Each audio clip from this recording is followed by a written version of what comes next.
অনেকেই আমাকে জিজ্ঞাসা করেছেন যে আপনার খেলার জগতের কিছু কিছু ঘটনা বলুন। আমি যেমন এর আগে বলেছি খেলার জগতের ঘটনা নিয়ে। আজকে আমি যেটা বলবো সেটা কিন্তু প্রচুর বাঙালি ক্রিকেটারদের জীবনে একটা আম, কি বলবো, জীবনের একটা অঙ্গ, তাদের তাদের জীবনের একটা ঘোর বাস্তব। আমি এখন যেটা নিয়ে যে গল্পটা বলবো আপনাদের, সেটা সেই রকম সিচুয়েশনের মধ্যে দিয়ে অনেক বাঙালি ছেলেমেয়েরা আহ, যুগ যুগ ধরে যাচ্ছে, এবং সামনের দিনেও যাবে। সেইটা হচ্ছে 1995 সাল আমার জীবনে একটা ভীষণ স্ট্রাগলের সময়। এই স্ট্রাগলটা একটা সম্পূর্ণ অন্য ধরনের স্ট্রাগল। এটা হচ্ছে জীবনের একটা মোড়ে এসে দাঁড়ানোর পরের যে স্ট্রাগল। এরকম ধরনের স্ট্রাগল আপনাদেরও হয়, ধরুন যে খেলাধুলা করে না তার জীবনেও হয়। যে একটা কিছু পড়াশোনা করছে, সেই পড়াশোনাটা সে ছেড়ে দিয়ে চাকরি করতে যাবে, কিংবা ধরুন যে গান বাজনা করছে সে ওটা ছেড়ে দিয়ে কোনো চাকরি করতে যাবে। তো এরকম আমার ক্ষেত্রেও এই এই সিচুয়েশনটা হয়েছিল যে আম, আমি একটু সবাইকে অ্যাকনোলেজ করে নিই। নির্মল কুমার চক্রবর্তী, আপনি আছেন, জেনে ভালো লাগলো। রাজেশ মিশ্রা, রামপুরহাট থেকে। ভালো আছি ভাই, থ্যাংক ইউ ফর আস্কিং। তো আজকে গল্পটা শুনুন, ভালো লাগবে। এটা এটা আমার মনে হয় আপনারা যত পারবেন এটাকে শেয়ার করবেন, কারণ আমি মনে করি জীবনে হার থেকেই অনেকগুলো জিত বেরিয়ে আসে। এবং জেতার ব্যাপারটা না খুব সহজ নয়, কিন্তু জীবনের জয়টা, যারা যারা জীবনে জয়লাভ করেছেন তাদের কাছে খোঁজ নিয়ে দেখবেন তারা জীবনে অনেকবার হেরেছেন। আমি যদি উদাহরণ হিসেবে বলি, উত্তম কুমারের নাম নিয়ে আমরা মহানায়ক উত্তম কুমার বলি, সর্বকালের সেরা অভিনেতা বলি বা বাংলার বুকে, এবং তার এত হিট ছবি, এত হিট ছবি। আপনারা জানেন কি যে উত্তম কুমারকে যখন তিনি গোড়ার দিকে 4-5টা ছবি ফ্লপ করেছিল তার, সেই ফ্লপ করার পর তার নাম, তাকে একটা শর্ট অ্যাব্রিভিয়েটেড নাম দেওয়া হয়েছিল, শর্টকাটের নাম দেওয়া হয়েছিল। নামটা ছিল হচ্ছে FMG। উত্তম কুমারকে FMG বলা হতো, ভাবুন। এবং এই FMG মানে হচ্ছে ফ্লপ মাস্টার জেনারেল। উত্তম কুমারকে বাঙালি কিন্তু ছেড়ে কথা বলেনি, ইন্ডাস্ট্রি ছেড়ে কথা বলেনি, কিন্তু ইন্ডাস্ট্রি উত্তম কুমারকে বলছে ফ্লপ মাস্টার জেনারেল, FMG। এটা গেল উত্তম কুমারের কাহিনী। আবার যদি অমিতাভ বচ্চনের কথা আসি, অমিতাভ বচ্চনের ধরুন প্রথম সাকসেসফুল ছবি, ম্যাসিভ হিট যে ছবি, সেই ছবিটা ছিল জঞ্জির। এই জঞ্জিরের আগে কিন্তু অমিতাভ অনেকগুলো ছবি করেছে, সাত হিন্দুস্তানি করেছে, আহ, তেরি কি চশমে বদ্দুর করেছে, তেরি কসম করেছে। তেরি কসম মানে ওই ইয়ের তেরি কসম নয়, কিন্তু রাজ রাজ কি বলে, কুমার গৌরবের তেরি কসম নয়, এটা অন্য তেরি কসম, অমিতাভের তেরি কসম। তো এরকম অনেকগুলো ছবি করেছে, সব কটাই মোটামুটি সওদাগর করেছিল। তো এগুলো টুকটাক টুকটাক করে সবই হিট, ফ্লপ করেছিল। তো ওই জায়গা থেকে তো ছেড়ে দিতে পারতো। এবং দেখুন এই যে এই দুটো ক্যারিয়ারই, মানে উত্তম কুমারের ক্ষেত্রেও বা অমিতাভের ক্ষেত্রেও, এটা তো অন্য লোকের টাকা লাগানো, অন্য লোকের সবকিছু এখানে ইনভলভ।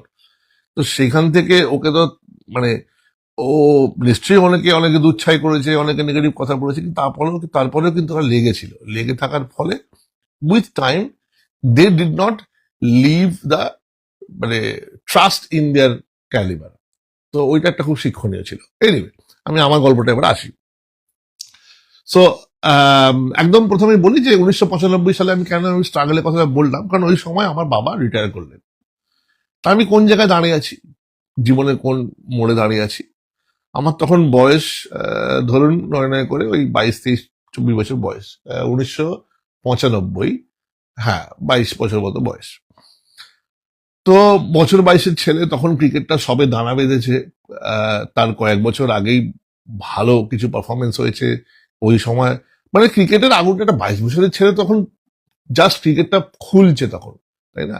আম, তো সেই রকম জায়গায় দাঁড়িয়ে আছি, চলছে, অ্যাকনোলেজমেন্ট পাচ্ছি, চারিদিকে সাবাসি পাচ্ছি, কিন্তু এমন একটা জায়গা যেখানে মনে হচ্ছে যে আমার গ্র্যাজুয়েশন পাস করা হয়ে গেছে, কিন্তু বাবা রিটায়ার করছে, ছেলে গ্র্যাজুয়েট হয়ে গেছে। তো সিচুয়েশনটা ভাবুন। আমরা, আমার বাবা খুব আমরা মধ্যবিত্ত, কেন নিম্ন মধ্যবিত্ত ফ্যামিলির ছেলে ছিলাম, ভাড়া বাড়িতে থাকা মানুষ ছিলাম। তো সেই জায়গায় দাঁড়িয়ে আমার বাবার হঠাৎ করে রোজগারটা বন্ধ হয়ে গেল। ওই, যেহেতু সরকারি কর্মচারী ছিলেন পেনশনটা পাবে না তো, কিন্তু সেটা তো রোজগারের মতো রোজগার না। এবং তখন আমাদের কি করব, তো যতটুকু নিজের ইয়েতে করা যায়, তো এরকম জায়গায় দাঁড়িয়ে আমি ভাবছি যে তখন এর আগে কি হয়েছে, 93-তে আমি এমআরএফ এ ছিলাম। 93-তে আমার আমি এমআরএফ এ খেলেছি, ছিলাম। তারপরে ধরুন রডনি মাসের টিমের এগেনস্টে খেলেছি। আপনারা পেপার কাটিং দেখেছেন যে যেখানে বলছে যে রডনি মাসের দলের বিরুদ্ধে এমআরএফ ভারতীয় একাদশে চান্স পাওয়া সত্ত্বেও বুচিবাবু ক্রিকেটে সিএবি সিদ্ধার্থকে ডাকেনি। তো তখন বুঝলাম যে যদি এইটাই না হয়, যদি বাংলার হয়ে রঞ্জি না খেলতে পারি, তাহলে আর খেলা চালিয়ে গিয়ে লাভ কি? তার কারণটা হচ্ছে খেলা তখনকার যুগে কিন্তু বুঝতে হবে, আপনাদের এখনকার যুগের সঙ্গে কোনো মেলালে চলবে না। 90-এর দশকে খেলাতে পয়সা একমাত্র ছিল দেশের হয়ে খেললে। যদ্দূর আমার মনে পড়ে যে দেশের হয়ে ওয়ানডে খেললে 1,25,000 টাকা পাওয়া যেত, কিন্তু রঞ্জি ট্রফি খেললে তখন 5,000 টাকা পাওয়া যেত। যদিও 5,000 টাকা তখন অনেক দাম, কিন্তু মানে মোটামুটি এই দুটোই টাকা পাওয়া যেত। এছাড়া ক্লাবে যদি ভালো খেলতেন তো ক্লাবে একটা সিজনাল টাকা দিত, সেও এরকম 10-15 হাজার টাকা মতো টাকা। যারা খুব ভালো প্লেয়ার তারা হয়তো 30-40 হাজার টাকা পেত। ভেরি মাছ। এর এর মানে এটা হচ্ছে জেনারেলি এটা হতে, আর এক্সেপশনালি কে কি পেয়েছে না পেয়েছে সেটা ছেড়ে দিন। সো এবারে কি হচ্ছে, আমার সিচুয়েশনটা ভাবুন যে আমি যদি খেলা চালিয়ে যাই, আমি খুব বেশি হলে পয়সা যদি রোজগার করতে হয়, ধরুন চাকরি বাকরি করছি না, শুধু খেলা চালিয়ে যাচ্ছি, তো সেই নচিকেতার মতো অবস্থা তখন আমার, নচিকেতার গানের মতো অবস্থা, যে যখন আমার ঘরেতে আধার নেই এক ফোঁটা কেরোসিন, পাওনাদারের ইয়ে শুনে 4 বার হয় বুড়ো বাপ, আমি তো তখন পারবো না খেতে চাইনিজ বারে চাউমিন। তো আমি যখন মাঠে গিয়ে ক্রিকেট খেলছি, তখন আমার মনে হচ্ছে যে আরে আমি কি করে এটা করব, how do I do that, চালিয়ে যাবো কি করে। তো আমি তখন ভাবলাম যে ঠিক আছে, এর আগে এই যে ঘটনাগুলো ঘটেছে, এই ঘটনাগুলো ঘটার পর আমি কিন্তু আশা ছেড়ে দিয়েছি যে ক্রিকেটে আমি আর বড় লেভেলটা কিছু খেলতে পারবো না, ও আর হবে না। তো ওই আশাটা ছেড়ে দিয়েছি, এই মানে এরকম জায়গায় এসে গেছি। এবারে যখন এই টাকাটা হাতে নেই না, তখন যখন অভাব চলছে, অভাব মানে ইন দ্য সেন্স জাস্ট সার্ভাইভালটা হচ্ছে আর কি, ফ্লারিশ কিছু হচ্ছে না, তখন আমার মনে হচ্ছে যে ঠিক আছে তাহলে আমি একটা কাজ করি। আমি আহ, ওই দেখি কি চাকরি বাকরি পাওয়া যায় করে। আমি আমার নিজের জামাইবাবু আছেন, তাকে বললাম যে দেখো যদি কিছু হয়টা। তো জামাইবাবুর এক বন্ধু ছিল, সেই জামাইবাবুর বা সেই দিদি জামাইবাবুর ছেলে এখন খুব নামকরা অভিনেতা বর্তমান যুগে। তো যাই হোক সেটা বলি, তো সেই জামাইবাবুর বন্ধু আমাকে বললো যে মুম্বাইয়েতে একটা সেলসম্যানের চাকরি নিচ্ছে, মুম্বাইয়ে সেলসম্যানের চাকরি। এইবারে আমি আবার বলি, এটা 1995 সালে ঘটনা বলছি। 1995 আর 1993 মাঝখানের যে 2 বছর, সেই 2 বছরে আমি কিন্তু বেশ কিছু ভালো লেভেলে ক্রিকেট খেলেছি, বেশ কিছু সাকসেস হয়েছে, বেশ কিছু সান্নিধ্যে এসেছি। ওই যে একদিন বলেছিলাম যে একদিন হিরো কাপের সময় দারুণ বল করলাম, সেই ঘটনাটা ঘটেছে। তারপর সচিনের সঙ্গে দেখা হয়েছে, সচিন বলেছে হ্যাঁ মুম্বাইতে তোমাকে, তুমি যদি মুম্বাইতে আসো I can help you to play local ক্রিকেটে। এইসবগুলো হয়েছে। তারপরে বরোদায় যাওয়ার কথা ছিল, যেটা কিরণ মোরে বলেছিল বরোদায় নিয়ে যাবে, সেটা অংশমান গায়কোয়াড় আটকে দিল। তো বরোদায় গিয়ে খেলাটা হলো না, মানে বরোদায় হয়ে মানে রঞ্জি লেভেলে খেলা, তো সেগুলো হলো না। তো ইত্যাদি ইত্যাদি গুলো মানে ওই সবকিছুই খুব ভালো ফ্লিকার হচ্ছে, সব জায়গায় যাচ্ছে, কিন্তু ধাক্কা খেয়ে আর হচ্ছে না, মানে চান্স পাচ্ছি না। আর এদিকে এখানে থেকে সেরকম হচ্ছে না, ফার্স্ট ডিভিশন খেলা হচ্ছে, কিন্তু তাতে কেউ ওদের তার সংঘাত চলবে না, ওদের দিয়ে তো লং টার্ম কিছু বড় কিছু হচ্ছে না, এদিকে চাকরিও নেই। সো এইসব করতে করতে আমি তখন ওই ওই ভদ্রলোকের কথাটা শুনলাম, মানে আমার জামাইবাবুর কথাটা শুনলাম, করে আমি ইন্টারভিউতে গেলাম। ইন্টারভিউতে গিয়ে এখান থেকে পাশ হলাম, যেহেতু ভগবানের আশীর্বাদে ইংরেজি বলতে পারতাম, সেহেতু আমি ওই ইন্টারভিউতে পাশ হলাম। ইন্টারভিউতে পাশ করে আমাকে মুম্বাই মেল একটা টিকিট দিয়ে চাপিয়ে দেওয়া হলো। আমার সঙ্গে এটা ছিল যে অনেকগুলো বাঙালি ছেলে কলকাতা থেকে রিক্রুট করে যাচ্ছে, মানে এই যে রিক্রুটমেন্টটা হলো, এই রিক্রুটমেন্টটা হলো যে কলকাতার থেকে ওরা গোটা 6 ছেলে নিয়ে যাবে, এবং যে রিজিনাল ম্যানেজার সেও বাঙালি, সেই এটা বলেছে যে কলকাতার ছেলেদের নিয়ে আসুন, ওরা কিন্তু আহ, খাটিয়ে ছেলে, চাকরিজীবী একটা জাত তো বাঙালি, তো দে শুড বি ফাইন, এবং আমি ওদের লুক আফটার করতে পারবো করে। আলটিমেটলি এই হয়েছে। এইবারে তাই মুম্বাই গিয়ে পৌঁছলাম। এবারে আপনারা বলতে পারেন যে তাহলে মুম্বাই যাওয়ার সময় মজার ঘটনা হচ্ছে, মুম্বাই যখন আমি গেলাম তখন ওই ক্রিকেটের ব্যাগটা কিন্তু নিয়ে গেলাম, ক্রিকেটের ব্যাগটা কিন্তু আমি সঙ্গে নিয়ে গেলাম। হ্যাঁ, মজার ঘটনা যে তখনও মানে ক্রিকেট থেকে সম্পূর্ণ সবই আস্তে আস্তে বলছি ঠিকই, কিন্তু আমি বুঝতে পারছি মনে আমার কি হচ্ছে, বা তখন সেই সিচুয়েশনটা মনে পড়ছে যে আমি মুম্বাইয়ে যাচ্ছি, যেটা কিন্তু তখন ক্রিকেটের রাজধানী, ক্রিকেটের প্রাণভোমরা যেখানে, সেই মুম্বাই যখন বিসিসিআই অফিস টফিস ইত্যাদি সব তখন মুম্বাই কেন্দ্রিক, সেই মুম্বাইতেই যাব। অথচ আমি যে চুক্তিতে যাচ্ছি সেই চুক্তি হচ্ছে যে সারাদিন তুমি ডোর টু ডোর সেলসম্যানের কাজ করবে। ডোর টু ডোর সেলসম্যানের কাজ, এই ডোর টু ডোর সেলসম্যানের কাজটার মধ্যে একটু ভালো ব্যাপারটা ছিল এটাই যে এই ডোর টু ডোরটা গৃহস্থের বাড়ি গিয়ে নক করতে বলছে না, এই ডোর টু ডোর হচ্ছে বিজনেস টু বিজনেস। তো যে কোনো সাইজে, আপনারা যারা ইয়েলো পেজের সম্বন্ধে জানেন কিনা জানি না, ইয়েলো পেজেস একটা পত্রিকা বেরোতো যেখানে সব অ্যাডভার্টাইজমেন্ট করতো। তো যারা যারা অ্যাডভার্টাইজমেন্ট দিত সেটা একটা ডিরেক্টরি হয়ে থাকতো, একবার সে প্লাম্বার, ইলেকট্রিক্যাল, পাইপ কোম্পানি থেকে শুরু করে একদম ব্যাংক থেকে শুরু করে এনি বিজনেস ক্যান অ্যাড দেয়ার। এবার এটা প্রত্যেকটা লোকের বাড়িতে, জনসাধারণের বাড়িতে এটা ডিস্ট্রিবিউট করা হতো, এবং তাদের যখনই কোনো কিছু লাগতো তখন এখানে, এখন যেটা গুগল করি আমরা, তো তখন এই গুগলের জায়গায় এটা হতো। এই আপনার yellow pages, Calcutta yellow pages ছিল। তো আমি যেটা কথা বলছি সেটা নামটা এখন বলছি না, সেটা ছিল। তারপরে আরো মুম্বাইতে অন্যান্য ইয়েলো পেজেস ছিল। তো ইয়েলো পেজেস একটা ভালো বিজনেস ছিল তখন। তো ইন্টারনেট এরকম ফ্লারিশ করেনি, ইন্টারনেট সেরকম আসেও নি বলতে গেলে, 1995 কথা বলছি আমি। তখন মেট্রো রেলও চালু সেরকম ভাবে হয়নি, শুধু দমদম বেলগাছিয়া হচ্ছে, ধর্মতলা অব্দি যায় না মেট্রো তখন। সো এনিওয়ে, দিয়ে তারপরে আমি ওখানে গিয়ে হাজির হলাম। ওখানে গিয়ে হাজির হয়ে আমাদের কি কি দেয়া হলো না, 3900 টাকার মাইনের চাকরি, 3900, 4000 টাকাও না, 3900 টাকার চাকরি। তার সঙ্গে আপনি বোনাস পাবেন যদি টার্গেট অ্যাচিভ করেন, এবং আপনাকে একটি মান্থলি পাস দিয়ে দেওয়া হলো।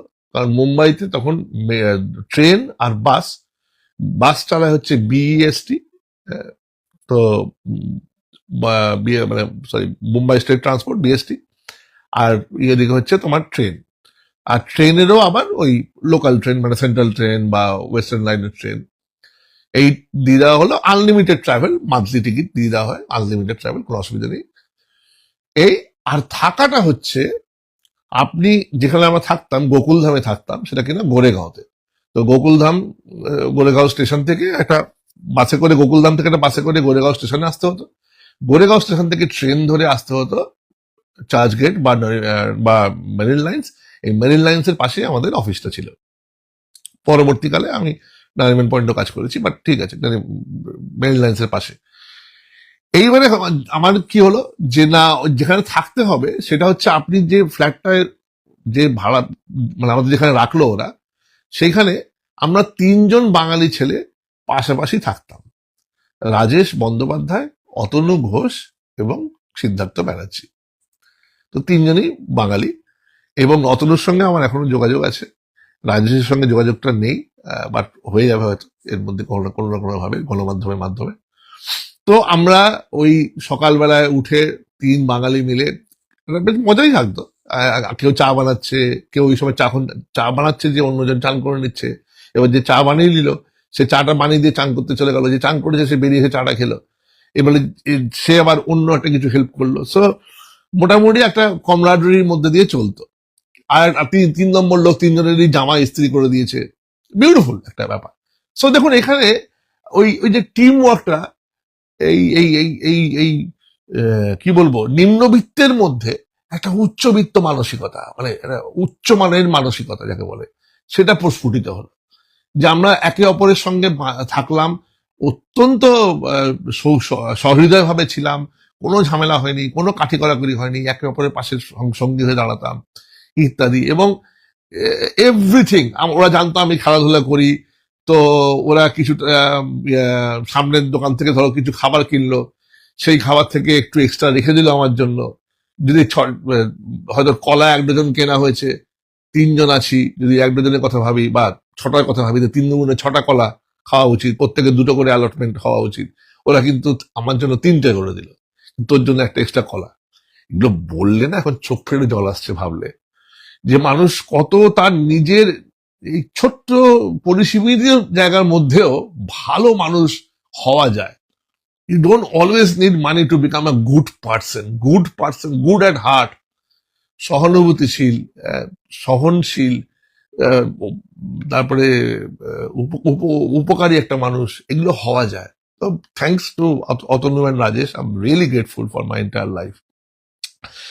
তো তারপরে আমাদের রুটিনটা কি ছিল আমি এটা বলিনি, তারপরে আমি ক্রিকেটের ব্যাপারটা আসবো। তো মনের অবচেতন মনে এই জায়গাটা আছে যে ঠিক আছে ব্যাগটা তো নিয়ে এসছি, যদি বাই চান্স ধরুন এই উইকেন্ডে খেলাধুলার একটা ইচ্ছা আছে, উইকেন্ডে যদি খেলতে পারা যায়, তো ব্যাগটা নিয়ে গেছি, মানে ব্যাগ মানে প্যাড, গ্লাভস ইত্যাদি, ব্যাট সবেন।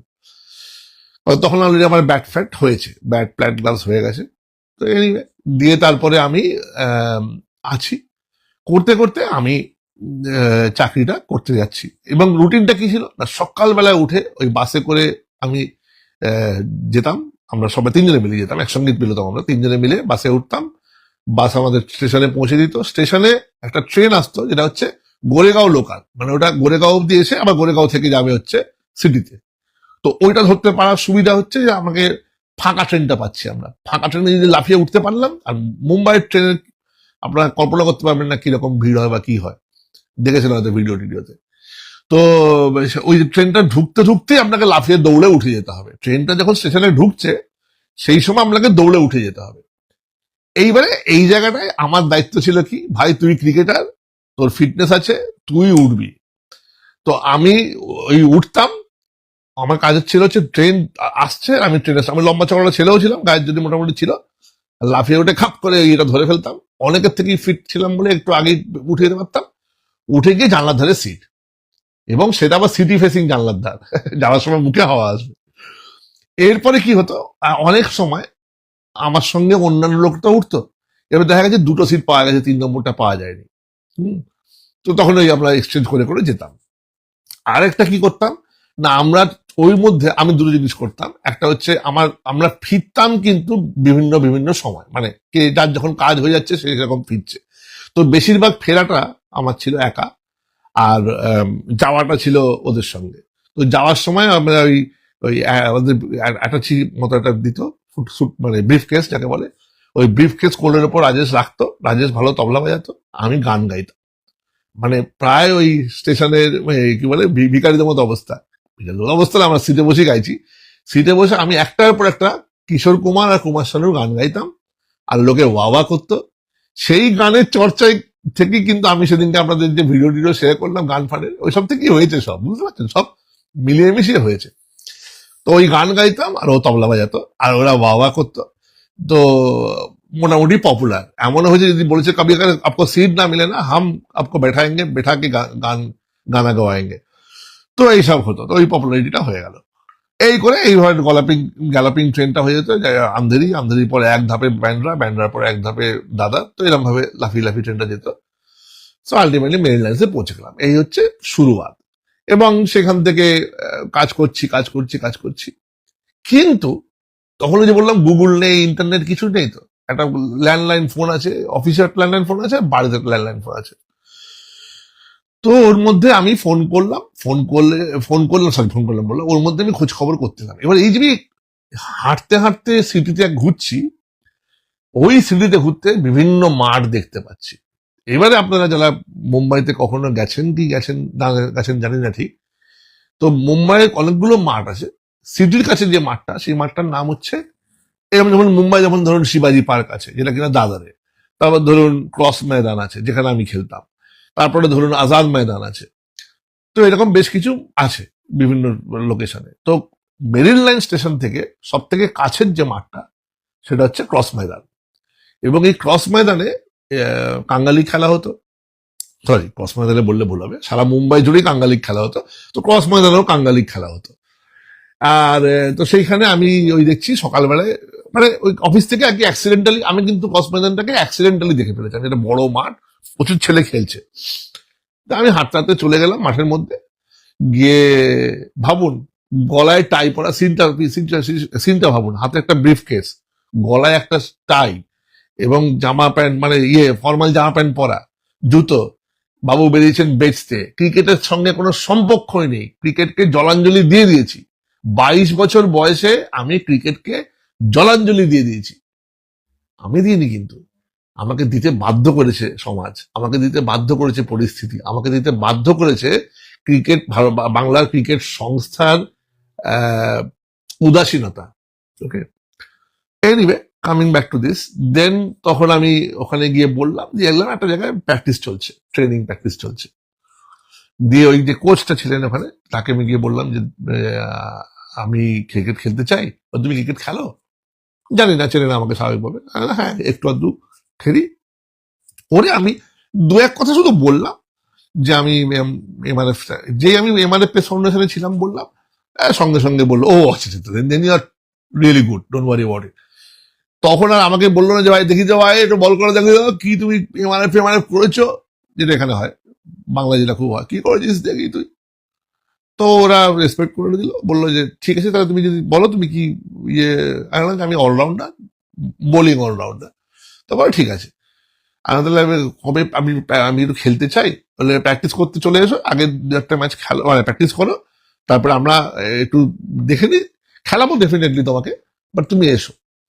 করে আমি পরের দিন সকাল 7টায়, পরের দিন সকাল 7টায় আমাকে ওই মাঠে আসতে বললো, অ্যাকচুয়ালি 7:30টায়।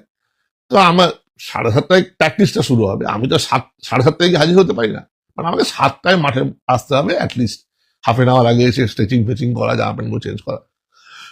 এবারে ভাবছি আমি তাহলে কি করব, জামা প্যান্টটা ইস্ত্রি করে, জামা এবং প্যান্ট ইস্ত্রি করে অ্যাটাচির মধ্যে ঢোকানো হয়েছে যাতে স্ট্রেট থাকে, ফ্ল্যাট থাকে, কারণ ব্যাগে তো বেঁকে চলে যাবে। এবারে কিট ব্যাগ নিয়ে, এক হাতে কিট ব্যাগ, এক হাতে সুটকেস করে আমি একা বেরিয়ে গেলাম, কারণ ওদেরকে বললাম শোন তোরা আমার সঙ্গে পারবি না, আর life ends very late and life begins very early in Mumbai. মুম্বাইয়ের জীবনযাত্রাটা সম্পূর্ণ আলাদা কলকাতা থেকে, খুব রাত অব্দি সবকিছু লাইফ চলে। মানে ধরুন ট্রেন চলবে রাত্রি 1টা 2টো, আমাদের সময় কথা বলছি, 2টো অব্দি ট্রেন চলবে, আবার রাত্রি ভোর 4টা থেকে ট্রেন চলবে, 2 ঘন্টা শুধু গ্যাপ, এরকম হয়তো। তো এনিওয়ে, আমি একদম ভোরে ট্রেন ধরে আসতাম। 7টা কি বলছেন, আমি এখন 6টা 6:30টার মধ্যে পৌঁছতাম, কেননা ভিড়টাকে একটু এড়াবার জন্য, একটু এড়াতে পারতাম, একটু কম ভিড় হতো, মানে ওই দৌড়ে লাফিয়ে উঠতে হতো না। আর আমার তখন তো একা, যে কোনো সিট পেলেই হবে, আমার জাস্ট সকালবেলা শিশিরের ব্যাপারটা আছে বাতাসে, তো চলে আসতাম। এইবারে এত অব্দি this was my routine for the first few days. এই ফার্স্ট ফিউ ডেজ এর মধ্যে হঠাৎ করে আমার মনে পড়লো সচিন তেন্ডুলকার, এই জায়গা থেকে শুনুন একটু মন দিয়ে আপনারা, হঠাৎ করে মনে পড়লো যে সচিন তেন্ডুলকার বলেছিল যে মুম্বাইতে এলে তোমাকে আমি হেল্প করবো, দেখি তো হেল্প করে কিনা। আমার কোনো মানে এটা আমি বিশ্বাস করিনি যে ও হেল্প করবে, সুতরাং আমার এটা নিয়ে কোনো এক্সপেকটেশনও ছিল না, এবং এমন কিছু মানে ইয়ে নেই যে ও করবেই হেল্প, এরকম কোনো ব্যাপার ছিল না। তো আমার এখন মনে হচ্ছে নাম্বারটা শুরু হয়েছিল 64211 সামথিং, আমি পুরোটা বলবো না, নাম্বারটা মনে আছে, বাড়ির নাম্বারটা, তো এখন আছে কিনা জানি না, আমি চেষ্টা করিনি কখনো। সো ফোন করলাম, ফোন ওর বাড়ির ফোন নাম্বার দিয়েছিল আমাকে যখন কলকাতায় দিয়েছিল, তখন সেই বাড়ির ফোন নাম্বারে ফোন করলাম, ফোন ধরলেন অজিত তেন্ডুলকার, ওর ভাই বা দাদা ইনফ্যাক্ট। করে আমি বললাম আমি এই, তো তখন বললো যে সচিন তো এখন দিল্লিতে, সচিন দিল্লিতে পেপসি শুটিং করছে। আপনাদের মনে আছে একটা অ্যাড ছিল, গোবিন্দা আলা রে আলা, সচিন আলা রে আলা করে, ওই অ্যাডটা। তো ওই পেপসির অ্যাডের শুটিং হচ্ছে, তো ও কিছুদিন বাদে আসবে। তবে আমি বললাম যে ঠিক আছে, আপনি একটু কাইন্ডলি ওনাকে সচিনকে বলবেন যে আমি ফোন করেছিলাম হ্যান ত্যান, জাস্ট এই যদি ও এর মধ্যে বাড়িতে ফোন করে ওকে একটু জানিয়ে দেবেন কাইন্ডলি, আর কিছুই না। তো ঠিক আছে আমি যদি ফোন করে আমি বলবো তুমি ফোন করেছিলে, তুমি এক কাজ করো, দিন 10 বাদে ফোন করো যদি ইন্টারেস্ট থাকো। ঠিক আছে। আপনারা ভাবতে পারবেন না, ঠিক এই ঘটনাটা 3 দিনের মধ্যে একজন ভদ্রলোক আমাকে ফোন করলেন, নাম হচ্ছে অনিল, সারনেমটা ভুলে যাচ্ছে আমি, পার্সি ভদ্রলোক ছিলেন, সারনেমটা ভুলে যাচ্ছে আমি, অনিল সামথিং ধরে নিন, অনিল ভাইয়া, ঠিক আছে। এই অনিল ভাইয়া আমাকে ফোন করলেন। কে অনিল ভাইয়া? অনিল ভাইয়া হচ্ছে আমাকে ফোন করে যে করলেন, তিনি হচ্ছেন সানগ্রেস মফতলাল, সানগ্রেস মফতলাল কোম্পানিতে কর্মরত অ্যাসিস্ট্যান্ট ম্যানেজার এবং স্পোর্টস অফিসার, যে স্পোর্টস ডিপার্টমেন্টটা আছে সেই স্পোর্টস ডিপার্টমেন্টের একজন মানে অন্যতম ব্যক্তিত্ব। কারণ তখন ওই মুহূর্তে সানরাইজ মোহাম্মদলাল দারুণ ক্রিকেট টিম এবং ফুটবল টিমও বোধহয় করেছিল, যতদূর মনে আছে আমার। বা ক্রিকেট টিমটা হচ্ছে সচিন তেন্ডুলকার, বিনোদ কামলি, অমল মজমুদার, সন্দীপ পাটিল, এরা হচ্ছে টিম, এটা মানে এরা হচ্ছে প্লেয়ার। তো সেই ভদ্রলোক ফোন করলো। সেই ভদ্রলোক ফোন করে, তখন আমাদের ছোট একটা ভয়েস মেল মতো থাকতো, ওই আলাদা করে রেকর্ড করা যেত। তো সেখানে এসে ফোন করেছে এবং ফোন করে ফোন নাম্বার দিয়েছে যে আমাকে ফোন করতে বলছে। উইদিন 3 দিন, আমি 3 দিন আগে ফোন করেছি, 3 দিনের মধ্যে এই অনিল ভাইয়া বলে ভদ্রলোক আমাকে ফোন করলেন। তো সচিন তেন্ডুলকার তখন হচ্ছে আকাশ চুম্বিতার, 1995 সালে সচিন তেন্ডুলকার, অল সবকিছু প্রমাণিত হয়ে গেছে। 1989 সালে এসছে ভারতীয় দলে, তখন 6 বছর খেলা হয়ে গেছে। এনিওয়ে, আমাকে অনিল বলছেন যে সচিন আমাকে ফোন করে বলেছে আপনার সঙ্গে যোগাযোগ করতে এবং আপনাকে সাহায্য করতে। সো আপনার হয়ে ও পার্সি জিমখানায় কথা বলেছে, আপনি যদি ইন্টারেস্টেড থাকেন পার্সি জিমখানায় খেলতে, তাহলে আমাকে একটু ফোন ব্যাক করবেন। এই হচ্ছে মেসেজটা রেখেছে, ভাবা যায়। এবং বলছে আপনি যদি ইন্টারেস্টেড থাকেন তাহলে ফোন ব্যাক করবেন। কিরকম অবস্থা! এবারে দেখুন ভগবানের কি অশেষ লীলা। মানে যে আমি এই যে পার্সি জিমখানা ক্লাবের কথা বললেন, এই পার্সি জিমখানা ক্লাবের মাঠটা মেরিন লাইন স্টেশনের গায়ে, মানে মাঠ থেকে একটা বড় সড়ো 6 মারলে রেল লাইনে গিয়ে পড়বে, এইরকম অবস্থা। আপনারা একটু গুগল ম্যাপ ট্যাপ করে দেখে নেবেন। তো ওই পার্সি জিমখানা এবং মেরিন লাইন স্টেশন, যে স্টেশনে আমি নামি, যে স্টেশনের বাঁদিকে হচ্ছে আমার অফিস, ডান দিকে মাঠ। মানে আমাকে আর এখন আর খেতে বহুদূর যেতে হবে না, আমার ব্যাগটা নিয়ে কোথায় রাখবো কি করবো ভাবতে হবে না। আমার তখন চিন্তাগুলো কিরকম ক্ষুদ্রতর জায়গায় চলে যাচ্ছে যে আমি তাহলে এই কাঁধে কাঁধে রোজ ব্যাগটা নিয়ে যাওয়া নিয়ে আসা করতে হবে না, আমি তাহলে ক্লাব ঘরেই রেখে যেতে পারবো। একটা ক্লাব ঘর তো পাওয়া গেল, আর খুব ফ্ল্যাশি ক্লাব, মানে পার্সি জিমখানা তখনকার যুগে কথা বলছি, দোতলা ক্লাব, একদম ফ্ল্যাশি। হ্যাঁ, কোনো আর ওখানে আমাদের এখানকার মতো রুলস না যে টেন্ট বলে টেন্টের মতো করে করতে হবে, এরকম না, একদম সিমেন্টারি কাঁতনি ফাতনি করে করা। আর পার্সিরা এমনিতেও দেয়ার উচ্চবিত্ত হয়, তো ওদের এমনিতেই তো দেহার ফ্ল্যাশি, মানে ইয়ে। তো পার্সি জিমখানায় আমার জায়গা হয়ে গেল। এই হচ্ছে আমার একটা পজিটিভ হলো, সার্থক আমার মুম্বাইতে ব্যাগ আনা হলো আমার সার্থক। তো সিচুয়েশনটা কি হলো, পার্সি জিমখানার গল্পটা হলো ওরা আবার বিকেল বেলায় প্র্যাকটিসটা করে। যেহেতু মুম্বাইতে রোদ্দুরটা একটু বেলার দিকে পড়ে, একটু দেরি করে রোদ্দুরটা মানে সূর্যাস্ত হয়, সেহেতু ওরা ওই 4টে 4:30 নাগাদ প্র্যাকটিস করে 6টা 6:30 অব্দি করে। তো একদিকে ভালোই হলো। তো আমি আবার অফিসে এসব তো কিছু বলিনি, আমি একটু সকাল সকাল অফিসে চলে আসতাম, অনেকগুলো সকালে সকাল কাজ করতাম এবং I was the first one. সবাই কি করতো, সবাই 9টায় অফিসে আসতো, 9টায় এসে অফিসিয়াল কাজকর্মগুলো করতো, করে টোরে 10টা নাগাদ মার্কেটে বেরোতো বেচতে। আর আমি উল্টোটা করতাম, আমি সকাল সকাল চলে আসতাম, করে ওই অফিসটা একটা একজন স্টাফ ছিলেন আর কি, তিনি খুলতেন, সকাল সকাল কাজকর্ম সেরে ফেলে 9টার মধ্যে আমি বেরিয়ে যাওয়ার জন্য রেডি, মার্কেটে বেরিয়ে যাওয়ার জন্য রেডি। আর মুম্বাইতে এভরিথিং স্টার্টস আর্লি, মানে এমনকি সরকারি দপ্তরেও, সরকারি ব্যাংকগুলো তো দেখেছি 9টা 9:30 মধ্যে লোক চলে আসে সবাই। So then I started. এবং যখন আমি ওই কাজটা করছি, এটাও আমি বাচ্চাদের বলবো, যখন যে কাজটা করবে সেই কাজটা জান প্রাণ লাগিয়ে করবে। বিকজ জান প্রাণ লাগিয়ে কাজ করাটা একটা অভ্যাস, ওটা তৈরি করতে হয়, ওটা এমনি এমনি হয় না। হঠাৎ করে ফোকাস করে দিলাম, হঠাৎ করে ফোকাস করে দিলাম, এভাবে হয় না। তুমি যদি এটা একটা অভ্যাসে পরিণত করো, দেখবে সব কাজেই তুমি মন দিয়ে করছো, সব কাজেই তোমার একটা ফোকাস থাকছে এবং সে কাজগুলো ভালো হবে। সো আপনারা জানলে খুশি হবেন যে আমি ওখানে এই পুরো ঘটনাটা ঘটেছিল আমার জীবনে 6 মাস ধরে, এবং 6 মাসের মধ্যে আমি 3 মাস হাইয়েস্ট সেলস পেয়েছিলাম।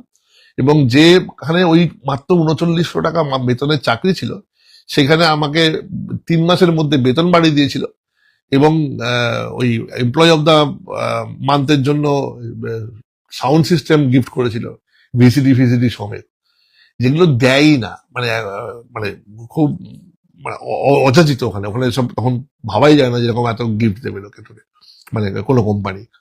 So I was very successful in that job, but I left and came back to Kolkata after that. But anyway, coming back to the story. তো তখন এই পার্সি জিমখানায় খেলা শুরু হলো। এইবারে কিন্তু আমার মনে মনে চলছে, আচ্ছা একটু তাহলে পার্সি জিমখানায় খেলি, খেলে একটু ভালো খেলি, ভালো খেলার পর এই অনিল ভাইয়ের কাছে গিয়ে বলবো যে একটু চাকরি বাকরি দেখুন না যদি খেলা যায়। মানে আমি এখন যেটা করছি সেটা হচ্ছে সকাল সকাল বেরিয়ে গিয়ে সারাদিন কাজকর্ম করে চুরি করে ক্রিকেট খেলতে যাচ্ছি। কারণ রিয়েলিস্টিক্যালি আমি 4টের সময় মার্কেট ছেড়ে খেলতে চলে যাচ্ছি। ভাগ্যিস তখন স্মার্টফোনের যুগ নেই, কোনো কিছু ট্র্যাকিং এর ডিভাইস নেই, তো কেউ জানতে পারছে না এটা করছি। কিন্তু ধরা পড়তে কোন দিন লাগে, কোন দিনকে ধরা পড়ে যেতেই পারে। চান্স ছিল না, অনেক কম চান্স ধরা পড়ার, বাট হতেই পারে। আর এমন আমার কপাল যে আমাদের যে ম্যানেজার ছিল সে আবার পার্সি ছিলেন। আমি শুধু ওপরে ওনার কাছে প্রার্থনা করি, হে ভগবান এই ভদ্রলোক যেন এই পার্সি জিমখানা ক্লাবের মেম্বার না হয়, কারণ পার্সিদেরই ক্লাব ওটা, তো মেম্বার না হওয়াটা কিছু ব্যাপার ছিল না। তো পার্সিরা মানে যারা ধরুন এই মোটামুটি চুগানি, টিম্বার, এরকম নি দিয়ে যাদের সারনেম হয় আর কি, আদনানি ইত্যাদি ইত্যাদি। তো হ্যাঁ, যেটা বলছিলাম, তো তখন ওইটা খেলা হলো। খেলতে খেলতে আমি 4-5টা খেলা হয়ে গেল, উইকেটটা খুব তাড়াতাড়ি পেতে শুরু করলো। আর কাঙ্গা লিগে কি হয়, কাঙ্গা লিগে বল করাতে একটা সুবিধা হয় কি আপনার, ওরা বৃষ্টির মধ্যে ক্রিকেটটা খেলে, মানে বর্ষাকালে ক্রিকেটটা খেলা হয়, আই মিন সে গরমকালে ক্রিকেটটা খেলা হয়। তো গরমকালে বর্ষা হয় দিয়ে দেখতে পাচ্ছেন তো মুম্বাইতে কেমন জল হয়, বৃষ্টি হয়।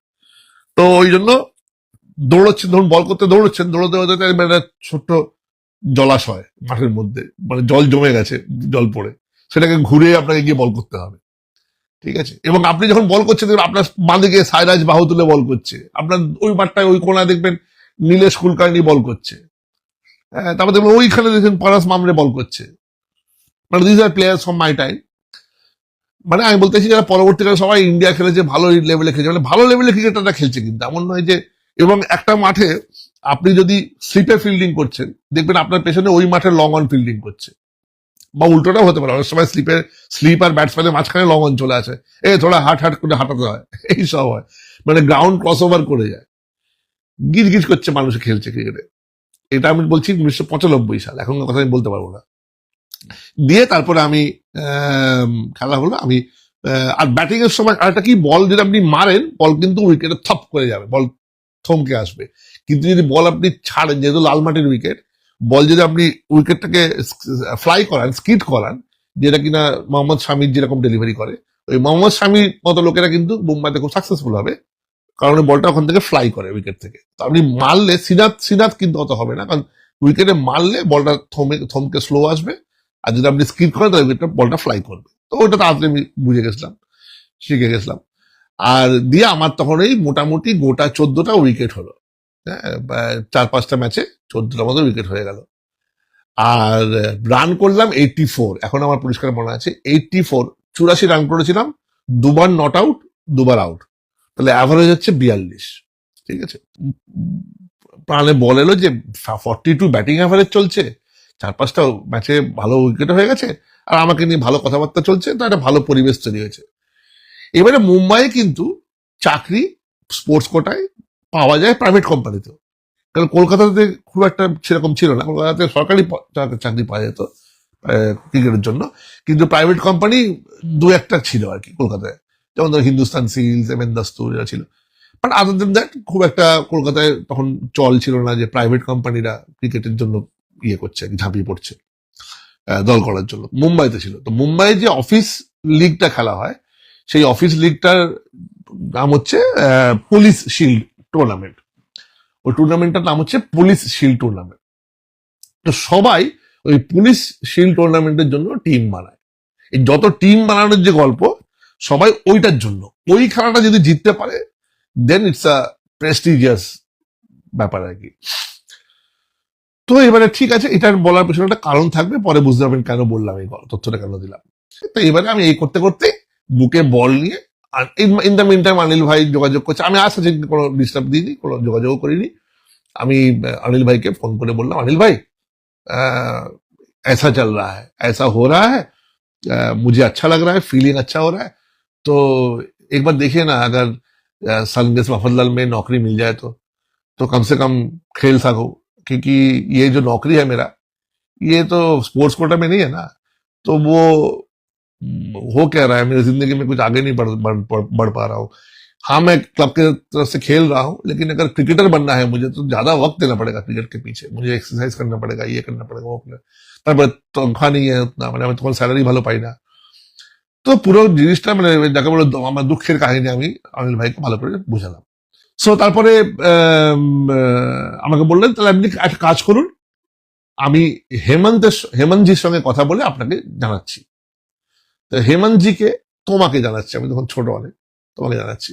তো হেমন্তজিকে শ্রদ্ধেয় হেমন্ত ওয়াইঙ্গনকার, খুবই শ্রদ্ধেয় ভদ্রলোক, খুবই ভালো ভদ্রলোক, এবং দেখবেন সচিন ওর সম্বন্ধে অনেকবার অনেক জায়গায় অনেক কথা বলেছে, অনেকেই বলেছে। সুতরাং মুম্বাই ক্রিকেট মহলে ওই রকম একটা মানুষ পাওয়া খুব দুষ্কর। হ্যাঁ মানে he was a good servant of cricket. হ্যাঁ মানে ভীষণ রকম, আর স্ট্রেট ফরওয়ার্ড মানুষ ছিলেন। মারা গেছেন উনি সম্প্রতি, বোধহয় 2-1 বছর হয়েছে মারা গেছেন। কিন্তু he was knowledgeable about cricket, he was risk lover. I have not found, যতটুকু ওনার সঙ্গে আমার ইন্টারাকশন হয়েছে, I have never found him anything short of anything. Enthusiastic, supportive, motivational.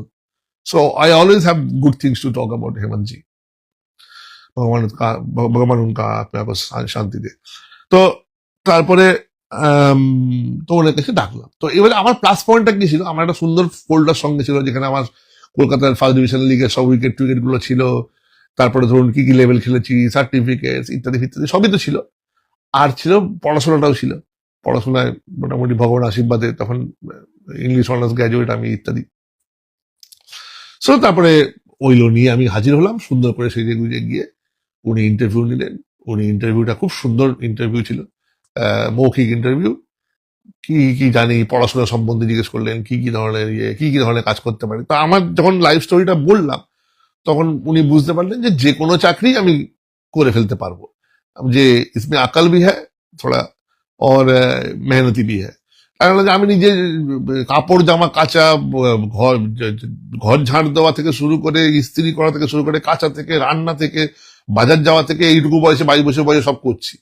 মুম্বাইয়ের মতো শহরে এসে, যেখানে জানি না চিনি না শুনি না, কখনো মালাডে গিয়ে বাজার করছি, কখনো কান্দিমিলিতে বাজার করছি। তো সুতরাং আমি আর একা থাকছি এখানে, 22 বছর ছেলে, মা ছেলে বসে আছে এখানে, অসুবিধা কিছু নেই।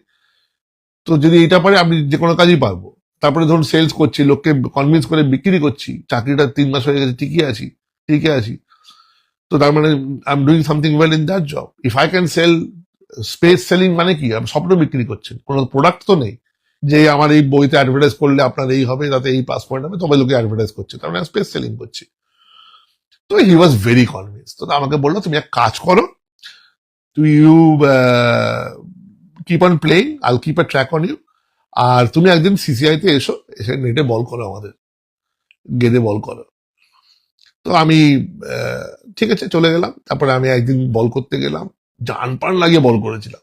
নেটে বল লাগছে, মানে আমি এখনো দেখতে পাইছি সিনগুলো, এই নাইলনের নেটটা ছাম করে গিয়ে লাগছে। তো জান প্রাণ লাগিয়ে বল করেছিলাম, তারপর ব্যাটটাও করেছিলাম, ব্যাটটা আমি একবার আউট হয়ে গেলাম, ধাং করে ইনসাইড লেগে বোল্ড, গেল রে। হ্যাঁ তখন নিজেকেই বলছি যে চেষ্টা তো করেছিলিস, পারবি না। কিন্তু তারপরে কি হলো, আমি তার আগে পরে শটগুলো ভালো খেলেছিলাম, যখন আউট হয়ে গেলাম আমার মাথা নিচু করে খেললাম। তো I think they were matured enough to understand this things happen. So everything went well করে আমি এইসব চলছে। এইবার এই করতে করতে আমার মনে হলো, আমার এক চেম্বুরে বাঙালি দুর্গাপূজা হয়, চেম্বুরে একজন বন্ধুর বাড়িতে নেমন্তন্ন, বন্ধুর বাড়ি বললে ভুল হবে, একজন কলিগ, ওই অফিসেরই কলিগ, সে লোকালাইট, সে আমাকে চেম্বুরে তার বাড়িতে নেমন্তন্ন করলো। তার বাড়িতে গেলাম, ও বললো তো আরসিএফ মে ট্রাই কিয়া। ইন দ্য মিন টাইম অনেকেই কিন্তু অফিসে জানতে পেরেছে যে আমি ক্রিকেট ভালো লেভেলে খেলেছি, তো সবাই কাইন্ড অফ লেগে পড়েছে আমাকে ক্রিকেটার বানানোর জন্য। তো বলছে তো আরসিএফ মে ট্রাই কিয়া, আরসিএফ মতলব, বলছে আরসিএফ এর পুরো নামটা হচ্ছে রাষ্ট্রীয় কেমিক্যাল ফার্টিলাইজার্স। তো ওদের চেম্বুরে ওদের অফিস, এবং চেম্বুরেই বলবিন্দর সিং সান্ধু, যা সেই যুগান্তকারী বল, যে বলে গর্ডন গিরিশ বোল্ড হয়েছিল 1983 ওয়ার্ল্ড কাপ ফাইনালে, সেই বলবিন্দর সিং সান্ধু ছিলেন সেখানকার স্পোর্টস অফিসার। তো তুই ওর সঙ্গে গিয়ে দেখা কর, এই যা করেছিস এখন সবই বল, দেখ না, সি হাউ ইট গোস। তো আমিও একবার গিয়ে বল্লুজির সঙ্গে দেখা করলাম, কথা বললো, উনিও খুব পজিটিভ সাপোর্টিভ, বললো ঠিক है बेटा तुम खेलते रहो, हम देखेंगे और कुछ आया तो हम तुमको जरूर बताएंगे, और तुम टच में रहना, तुम हमको बताते रहना, खबर देते रहना। তো ফোন নাম্বার দিয়ে দিয়েছিল, ভালো কথা। করে আমি চলে এলাম। মানে উনি বলেননি যে চাকরি দেবো দেবো, কিছু বলেননি, বাট উনি বলেছেন যে যদি কোনো অপরচুনিটি আসে আমি নিশ্চয়ই তোমাকে। দেখুন, সারা পৃথিবীতে আমার জন্য রেড কার্পেট পেতে দেবে না, লাল কার্পেট পেতে দেবে না। সুতরাং it's fine, at least it's a positive start, supportive. দিয়ে এইসব হলো টলো। এইবারে করে আমি যখন বাড়িতে আসছি, আমার এখনো মনে পড়ছে, আমি ভাবছি এই করতে করতে আমাকে একজন বলল, তুই वरुण शिपिंग একবার কথা বলে দেখ, वरुण शिपिंग ও লোক নিচ্ছে। না नहीं, मेरे ख्याल से यहाँ हो जाएगा, কারণ हेमंत जी বলেছেন तुम्हारा हो जाएगा, तुम फिक्र मत करो, हम ले लेंगे तुमको, ठीक है, अब जाओ, अब दिल खुल के ক্রিকেট খেলো। এইটা শুনে আমি নাচতে নাচতে নন্দ চলেছে বাড়ির দিকে। সো এইবারে কি হলো, তার মানে কি হচ্ছে, আমরা দেখুন একদম যখন আমি বাংলা ছেড়ে যখন যাচ্ছি মুম্বাইয়ের দিকে, তখন কিন্তু নিরাশ হয়ে যাচ্ছি, তাই না? এক ধরনের নিরাশ, এক ধরনের হতাশ একটা ছেলে হয়ে যাচ্ছি।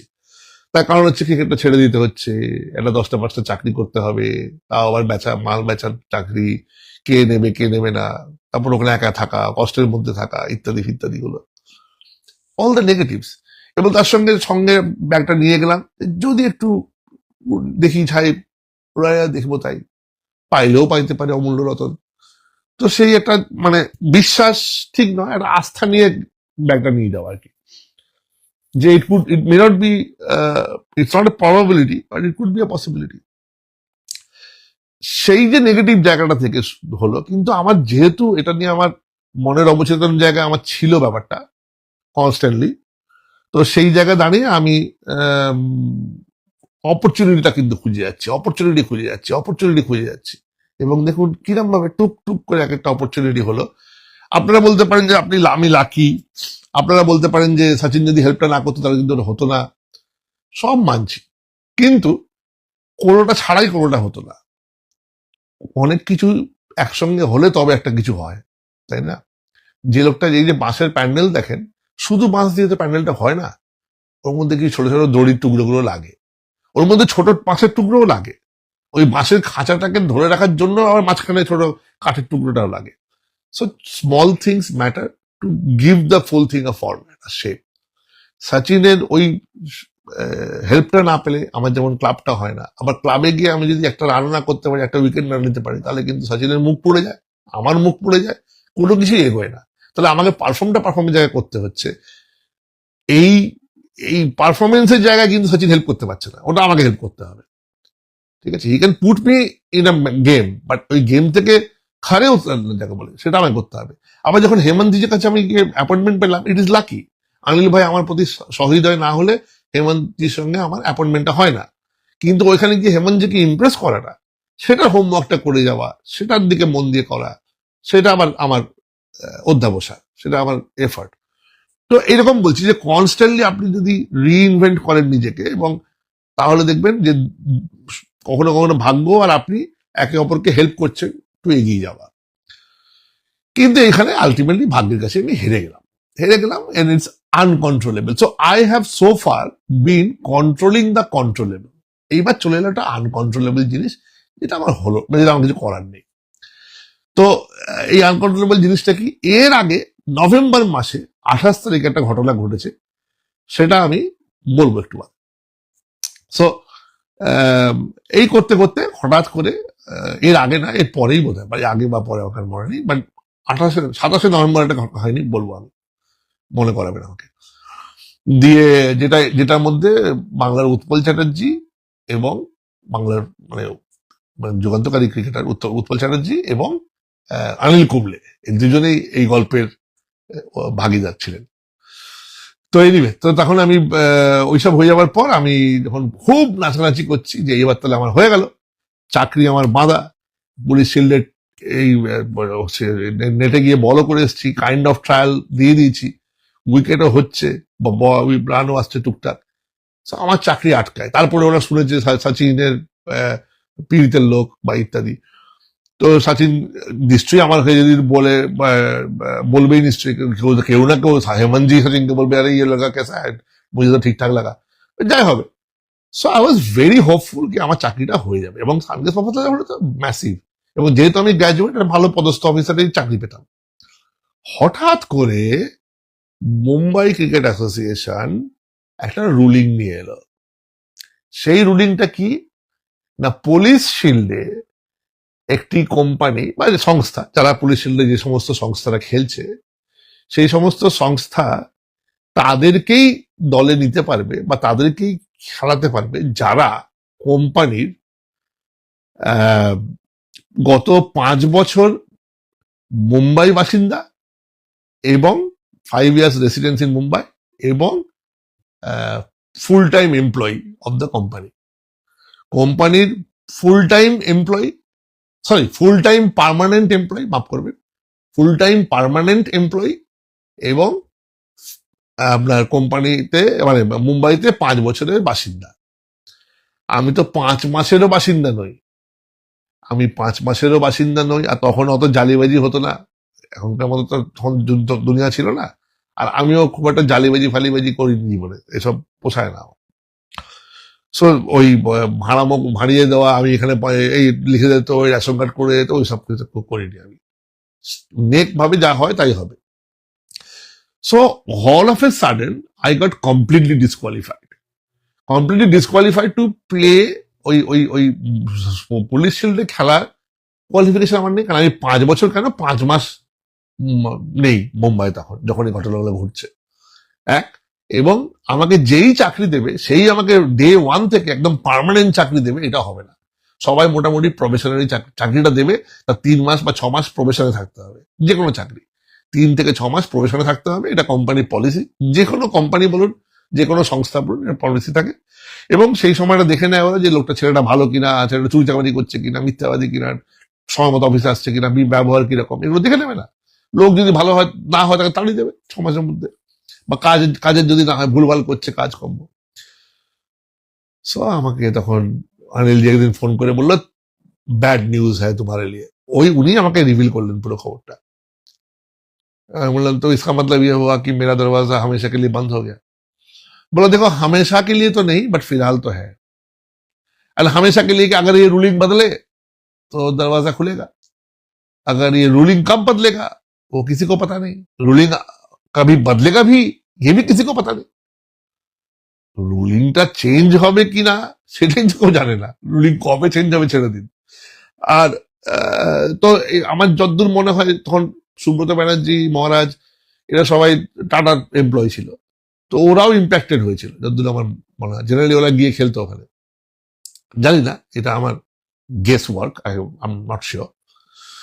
So so that was the story. And then all of a sudden, যেখানে সানডেস মফদ্দালে হওয়া তো প্রায় 80% ঠিক, ওই না হলে রাষ্ট্রীয় কেমিক্যাল ফার্টিলাইজার ছিল, বরুণ শিপিং তো হয়েই যেত, কারণ ওরা একটা ছোট কোম্পানি কম্পারেটিভলি। তো 3টে জায়গায় মোটামুটি ভালো জায়গায় ছিলাম, একটা জায়গায় তো প্রায় ফাইনালাইজই হয়ে গেছিলাম, সেখান থেকে 0 হয়ে গেল। নো ওয়ান, আমাকে কেউ দলে নিল না। তারা পরিষ্কার আমাকে বললো যে, ভাই তুই আমাদের জিনিসটা বোঝার চেষ্টা কর, তুই যদি কপিল দেবও হোস, তোকে যদি আমি খেলাতে না পারি, তোকে আমি দলে নিয়ে করবো কি? আমার অন্যান্য টুর্নামেন্ট নিয়ে আমাদের কোনো হেডেক নেই, पुलिस शील्ड के लिए ही हम लोग ये टीम बनाते हैं। तो अगर तुम पुलिस शील्ड ही नहीं खेल पाओगे तो तुमको लेकर हम क्या करें? उससे बेहतर कि तुम्हारा तुमसे आधा कोई क्रिकेटर भी मैं ले लूं, उससे कम खिला तो पाऊं। তোমার থেকে হাফ ক্যালিবারের ছেলেও যদি নি, সে যদি টিকমাক করে, তাতে 12 ব্যালেন্স হিসেবে মাঠে নামাতে পারবো, তোমার তাও করতে পারবো না। তোমাকে আমি নেবো কি করে? স্পোর্টস কোটা তোমার চাকরি দিতে পারবো না ভাই। এটা আমার আমার ইচ্ছে থেকে বলছি না, এটা আমাকে হাতটা বেঁধে দিল। তারপরে এখানে কাগজে লেখালেখি হয়েছিল, কলকাতার লেখালেখি হয়েছিল এটা নিয়ে নিউজ পেপারে। So anyway that was the story. And then all of a sudden এই করতে করতে ডিসেম্বর চলে এলো। বা ডিসেম্বরের আগে আমি একবার শুধু ওইটা বলি, একটা খুব কথা বলেছিল বুকের ভেতরে, এত কেঁদেছিলাম সেদিনকে, আমি বুকের ভেতরে গিয়ে লেগেছিল, এবং আমার মনে হয় ডেভিড দারও গায়ে লেগেছিল কথাটা। তখন ডেভিড দা বোধহয় বাংলার ক্যাপ্টেন সম্ভবত, কিংবা নয়, ডেভিড দা মানে উৎপল চ্যাটার্জি। তো এবার আমি ওই প্রসঙ্গটা আসছি, এটা তো এই ঘটনাটা এখানেই গল্পটা শেষ হলো, যে আমার মুম্বাইতে আমার স্পোর্টস কোটায় চাকরিটা হলো না, এবং স্পোর্টস কোটায় চাকরি হলো না সেহেতু আমার ওই ক্রিকেটের ক্যারিয়ারটা সেকেন্ড স্তরটায় যেতে পারলো না। তো I had to make a decision, যে কি করব। এবারে এই পুরো চাকরি জীবনটা যে চলছিল আমার ওখানে, যেটা সেলসম্যানের চাকরি জীবনটা চলছিল, সেটা সম্পূর্ণ চলছিল আমার মতের বিরুদ্ধে, মনের বিরুদ্ধে, এবং আমি ক্লান্ত হয়ে পড়ছিলাম। আমি ওয়াজ সাকসেসফুল বাট টায়ার্ড। আমি চাকরিটা করছিলাম যেহেতু করতে হবে, যেহেতু আমি স্পোর্টস পার্সন, সবসময় মনে হয় ফার্স্ট সেকেন্ড থার্ড এর মধ্যে থাকবো, তো এই করতে করতে আমি চাকরিটা সফল হচ্ছিলাম। কিন্তু ওইটা আমার জন্য না, আমার মনে দেয় না, যেটা মন দিচ্ছে না। এবং যখন আপনি প্যারালালি ক্রিকেটটা খেলছেন, তখন যেহেতু অত কম বয়স বলে হয়তো এনার্জি, প্রচুর এনার্জি শরীরে, এখন হলে তো ভাবতেই পারতাম না। বাট যেহেতু আপনি খেলছেন এবং খেলার মধ্যে আছেন, এখনো নেটের বল, মানে নেটে গিয়ে একদম দাম করে মারছে ব্যাক নেটে গিয়ে, তখন মনে হয় যে এইটাকে আমি জলাঞ্জলি দিয়ে দেবো, খেলবোই না। মনের মধ্যে রাগ, ক্ষোভ, অভিমান, দুঃখ, যত রকম নেগেটিভ ইয়েগুলো থাকে সব এসছে তখন। তখন আমি আমার অনিলজিকে বললাম, অনিলজি, এটা তো ডিসেম্বরের কথা, বা ডিসেম্বরের আগে নভেম্বরটা বলি। তো 27শে নভেম্বর হঠাৎ খবর পেলাম যে, হঠাৎ খবর পেলাম বললে ভুল হবে, 27শে নভেম্বর খেয়াল হলো যে আগামী পরশু 29শে নভেম্বর 1995 সাল, 29শে নভেম্বর 1995 সাল, ভারত বনাম নিউজিল্যান্ডের ওয়ানডে সিরিজের শেষ খেলা, 6 ম্যাচের সিরিজ ছিল সম্ভবত, বা 5 ম্যাচের, 5 না 6 ম্যাচের সিরিজ ছিল। তার শেষ খেলাটা মুম্বাইতে হবে, এবং ভারতীয় দলে ডেভিড দা, মানে উৎপল চ্যাটার্জি সিলেক্টেড হয়েছে। তো ওই ওডিআই টিমটাতে উৎপল চ্যাটার্জি ছিলেন। তো এটা আমি এই ইনফরমেশনটা পেয়ে গেলাম। দিয়ে ডেভিড দা আমাকে চিনতেন, নাম শুনেছিলেন আমার। তো আমি 27শে নভেম্বর, ম্যাচ খেলার আগের দিন 27শে নভেম্বর আমি একটা ফোন করলাম। ফোন করে, মাফ করবেন, 26শে নভেম্বর, না 27শে নভেম্বর ঠিকই বলেছি, সকালবেলায়, বিকেলবেলার দিকে, দুবেলা, সন্ধ্যেবেলার দিকে ফোন করলাম। সন্ধ্যেবেলায় ফোন করলাম, ইনফ্যাক্ট সন্ধ্যেবেলায় ফোন করলাম যে, hello, can I talk to mister Utpal Chatterjee please? তখন বললেন যে ইয়েস। তা ওই তাজ মুম্বাই ছিল ওরা, তো তাজ মুম্বাইয়ের রিসেপশন, সেখান থেকে আমাকে উৎপলদার রুমে কানেক্ট করে দিল। দিয়ে ডেভিড দা ফোনটা ধরলেন, কে বলছেন, হু ইজ দিস? আমি বললাম যে, ডেভিড দা নমস্কার, আমার নাম সিদ্ধার্থ, আমি কলকাতায় ডিভিশন খেলেছি, বা এমআরএফ ছিলাম, ইত্যাদি করে একটু পরিচয় দিলাম। হ্যাঁ হ্যাঁ, বলো বলো বলো বলো, তুই এখানে কি করছিস? তাই বললাম, এই আর কি, চাকরি বাকরি করছি, এইসব। ডেভিড দা তো অত কাহিনী, অত ডিটেলস জানবে না, জানো কথা হবে না। তো আমি বললাম, ডেভিড দা একটা টিকিট দেবে, তাহলে তোমাদের খেলাটা যেতে যেতে পারতাম। তো জেনারেলি ডেভিড দারই একমাত্র, মানে ওখানে কি হয়, ওই তল্লাটে যতগুলো মুম্বাই ক্রিকেটার আছে, সবাই তো হাজার হাজার টিকিট চাইছে তাদের, সচিনের ধরুন, বিনোদ কাম্বলি ইত্যাদি ইত্যাদি। তো তারা হয়তো এই যারা মুম্বাইয়ের লোক নয়, যাদের মুম্বাইতে অত কন্ট্যাক্টস নেই, তাদের টিকিট, তাদের যে কোটা টিকিট গুলো, মানে আমাদের ডেভিড দা ধরুন, বা সাউথে কোনো কেউ হয়তো শ্রীনাথের বা ইত্যাদি, তাদের টিকিট গুলো তারা নিয়ে নিত। আমি খুব ইয়ে করে বললাম, একটা টিকিট হলেই হবে, আমাকে একটা টিকিট দিও। তখন বলে, হ্যাঁ হ্যাঁ, একটা টিকিট তোর জন্য হয়ে যাবে, কোনো সমস্যা নেই। তাহলে আমি কখন নেবো? বলতে, কালকে চলে আয়। তাহলে কখন আসবো বলো? কালকে সকাল বেলায় চলে আয়। আমার কাছে সকালটা ইজ ভেরি ইজি, কারণ আমি সকালটা সবসময় যাই, মানে ওই তল্লাটে। দিয়ে ভাবুন, সকালবেলায় বেরিয়েছি ভোরবেলা, যাতে ওদের ব্রেকফাস্ট টাইমের মধ্যে আমি গিয়ে পৌঁছে যাব। তো সেই ব্রেকফাস্ট টাইমের মধ্যে গিয়ে আমি পৌঁছলাম, মানে সকালবেলা ব্রেকফাস্ট টাইম বলবো না, 8টা নাগাদ গিয়ে পৌঁছলাম তাজ মুম্বাই হোটেলে। ডেভিড দা নিচে গিয়ে আমি ফোনটা করলাম। এইবারে নিচে গিয়ে আমি ফোনটা করলাম, তো বললো, হ্যাঁ হ্যাঁ, তুই ওপরে রুমে চলে আয়, অমুক অমুক রুম নাম্বার। তো অমুক রুম নাম্বারে আমি গিয়ে হাজির হলাম। এখানে খুব ইন্টারেস্টিং গল্প। তো রুমে গেছি, এইবারে রুমে গিয়ে কাকে দেখলাম না, উৎপল চ্যাটার্জির সঙ্গে রুম শেয়ার করছে অনিল কুম্বলে। উৎপল দা, ডেভিড দা যদি ভিডিওটা দেখে, ডেভিড দা এই কথাগুলো হয়তো মনে পড়তে পারে। তো রুম শেয়ার করছে উৎপল চ্যাটার্জির সঙ্গে অনিল কুম্বলে, এবং সেই অনিল কুম্বলে, যে অনিল কুম্বলে আমাকে একটু কিঞ্চিত মনে রেখেছিল, ওই এমআরএফ এ ও ইন্ডিয়া 11 হয়ে খেলেছিল, যেটা আমি খেলেছিলাম, বাট আমার সঙ্গে একই ম্যাচেও খেলেনি। ও কর্ণাটকে খেলেছিল, আমি চেন্নাইতে খেলেছিলাম। But anyway, so he is not suppose to remember me. But আমি অনিল কুম্বলের সঙ্গে তার আগে একটা ছবি তুলেছিলাম, সেই ছবিটা আমি আমার সঙ্গে করে নিয়ে গেছিলাম। শুধু ওই ছবিটা না, আরো অনেকগুলো ছবি নিয়ে গেছিলাম, যে যদি এই প্লেয়ার গুলো থাকে তাদের দিয়ে সই করাবো। যেমন মনোজ প্রভাকরের সঙ্গে দেখা হলো, সই করিয়ে নিলাম। কুম্বলের সঙ্গে দেখা হলো, সই করিয়ে নিলাম। হ্যাঁ, তো সঙ্গে ছবি অ্যালবামটা নিয়ে গেছিলাম। ছবিগুলো তোলা হয়েছিল কিন্তু 1993 সালে MRF এ। কিন্তু তখন তো আর এই ইনস্ট্যান্টের ব্যাপার নেই, আর তখন সেলফির ব্যাপার নেই। তো ওই ছবিগুলো তারপরে নেগেটিভ, সেই নেগেটিভকে ডেভেলপ করে প্রিন্ট করা, সেই প্রিন্ট নিয়ে যাওয়া। এনিওয়ে, তো দিয়ে তাহলে কুমড়ে তোমার সই করে দিয়েছিল। দিয়ে কমলি সে ভারী গলায় কথা বলা শুরু হলো, বেসে কথা বলা। তো বললো বস বস বস, ডেভিডদা বলছে আমাকে বস বস। আমি বসলাম। না বসো বসো, তুমি নয়, বসো বসো। আমি বসলাম। দিয়ে আমাকে তখন ডেভিডদা বললো যে जानते हो ये लड़का ये खेला है वो खेल मैं हमारे মানে এই তখন কুমলে বললো হ্যাঁ I know him because I red it in the paper. তখন দেখলাম আমি যে বছর মানে চান্স পাই সে বছর কাগজে বেরিয়েছিল, সমস্ত কাগজে ANI PTI রিপোর্ট করেছিল, সব কাগজে বেরিয়েছিল। তো ফর্চুনেটলি ও ব্যানার্জি সারনেমটা মনে রেখেছে। তো ভেরি গুড।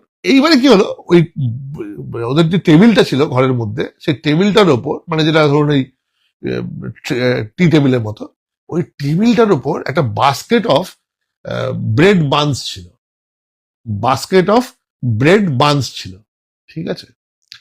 এবং তখন ওই ব্রেড বানসটা আমাকে বললো আরে খাও, জয়েন করো, জয়েন আস, হ্যাভ ফুড। তো আমি একটা ওই বললো উঠালো ব্রেড বান, তো ব্রেড বানটা উঠিয়ে ওটাকে মাঝখান দিয়ে কেটে মাখন লাগাবো। তো যে ব্রেড ব্রেড বানটা তুলেছিলাম, এখানে কিছু নেই গোল মতো, তো হয়তো এটা না, এটা নেই। তো ওই যে ব্রেড বানটা তুলেছিলাম, ধরে নিন এটাই সেই ব্রেড বানটা, ধরে নিন। তো ব্রেড বানটা তুলেছিলাম আমি আমি এইরকম ভাবে তুলেছিলাম, মানে হয় না এরকম ভাবে তোলে না। তো আমি আমি জাস্ট এরকম ছিল, ধরে নিন পাতাটা পড়ছিল, আমি এইভাবে তুলেছিলাম, এই যে আলটিমেটলি বলের গ্রিপে তুলেছিলাম। I just picked up like that, অবচেতন মনে আমি এরকম ভাবে তুলেছিলাম। তুলে ওটা অনিল কুম্বলে দেখেছে। ওটা अनिल कुंबले देखे बोलছে दादा आप कर क्या रहे हो बंगाल में। क्यों मतलब क्यों तो नहीं, कर क्या रहे हो सर, आप इसको क्यों नहीं खिला रहे हो बंगाल में। और वो तो स्ट्रेट स्ट्रेट बोलते पारे, Anil Kumble is very straight forward কথা বলা লোক একটা। आप क्यों नहीं खिला रहे हो इसको, खिलाओ, इनको खिलाना चाहिए, देखो कितना नेचुरल क्रिकेटर है, एक ब्रेड बन भी आउटस्विंग डीप में उठाता है। তো ওইটা এখনো আমার সারা জীবনে লাইনটা মনে আছে, अरे इसको खिलाओ, ये कितना नेचुरल क्रिकेटर है, एक ब्रेड बन भी आउटस्विंग ग्रिप में उठाता है। That was the comment of the day for me, it's hilarious. তো এনিওয়ে সেই ম্যাচটা ইন্ডিয়া খুব ভালো খেলেছিল, 125 না 26 রানে নিউজিল্যান্ড অল আউট হয়ে গেছিল। ইন্ডিয়া জিতেছিল খেলাটা। আমি মাঠে গেছিলাম খেলা দেখতে। তো ডেভিড দা টিকিট দিয়েছিল, থ্যাংক ইউ ডেভিড দা, তোমাকে তখন থ্যাংকস তো দিয়েছিলাম, আবার এতগুলো বছর বাদে, মানে প্রায় পাক্কা 30 বছর বাদে, 31 বছর বাদে তোমাকে আবার থ্যাংক ইউ বলছি। তোমার জন্যই আমি সেদিনকে খেলা দেখতে পেয়েছিলাম, আর ওই সুন্দর একটা সময় কেটেছিল। আর গরিবের পেটে কিছু 5 স্টারের লাঞ্চ ব্রেকফাস্ট পড়েছিল, তার জন্য তোমাকে অশেষ ধন্যবাদ, অশেষ ধন্যবাদ। এনিওয়ে, তো this was the story of my life, and then at the end of it ডিসেম্বরে আমি হাল ছেড়ে দিলাম। 15ই ডিসেম্বর 1995 সাল।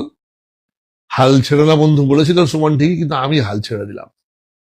হাল ছাড়লাম কিসের, নিজের সঙ্গে তঞ্চকতা করা বন্ধ করে দিলাম। কিন্তু পাপি পেট কা সামালে, তো তঞ্চকতা বেশি দিন বন্ধ করা গেল না।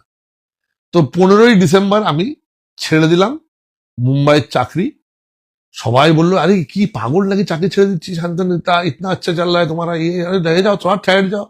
मैं बोला सर ठहरू क्यों, ये जॉब मुझे क्रिकेट खेलने नहीं देता है, और मैं क्रिकेट के बिना जी नहीं सकता। और जो लेवल ऑफ क्रिकेट, मैं मजाक में क्रिकेट नहीं खेल रहा हूं, मुझे अगर क्रिकेटर बनना है, मुझे अगर करियर बनाना है, तो मुझे क्रिकेट को ढेर सारे समय देना पड़ेगा, बहुत कुछ अलग से करना पड़ेगा, ऐसा नहीं होता है कोई। तो मुझे बहुत टाइम देना पड़ेगा उसके पीछे, मुझे खाना ठीक से खाना पड़ेगा, सोना खाना, यू नो, एक्सरसाइज सारे कुछ करना पड़ेगा। वो लाइफस्टाइल मैं थोड़ी लीड कर रहा हूँ, सिर्फ टैलेंट के ऊपर जा रहा हूँ, बॉल डाल रहा हूँ, आ रहा हूँ, ऐसे थोड़ी होता है। इससे इससे मेरा एक अच्छा क्लब क्रिकेटर जाऊंगा, मैं इंडिया नहीं खेल पाऊंगा, तो क्या फायदा ये सब करके।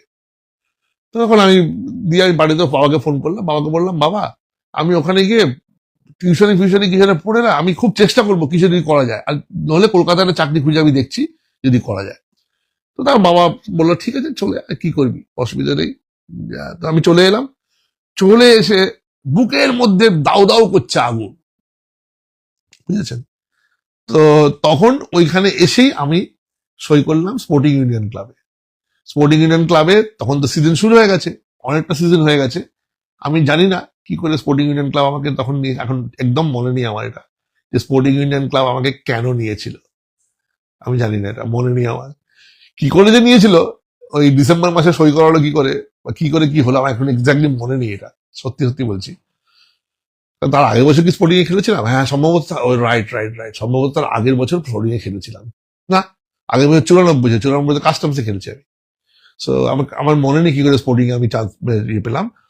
দিয়ে আপনারা দেখেছেন হয়তো, আমি একবার শেয়ার করেছিলাম আমার একটা পারফরমেন্স। তো কয়েকদিন বাদেই, মানে এটা 15 ডিসেম্বর 1995 কথা বললাম, ছেড়ে ছুড়ে চলে এলাম করে, তারপরে একটু ব্রেক ঠেক নিয়ে 3রা জানুয়ারি 1996 স্টেটসম্যান কাগজের হেডলাইন্স হলো, Siddhartha Dey's bowling hero 7 for 51, এবং আনন্দবাজারে বলল লিলির ছাত্রের 7 উইকেট, এরকম কিছু বললো মনে নেই আমার। তো এবং সেটা আনন্দের ব্যাপার ছিল, আনন্দের ব্যাপার না, গর্বের ব্যাপার, যেটা যে তখন তখন সবাই ভালো খেলছে। সেদিনকে হাসমুখ প্যাটেল দারুণ ব্যাটার ছিল, ও সেঞ্চুরি, ডাবল সেঞ্চুরি করেছিল। সৌরভ গাঙ্গুলি সেঞ্চুরি করেছিল মোহনবাগানের হয়ে 108।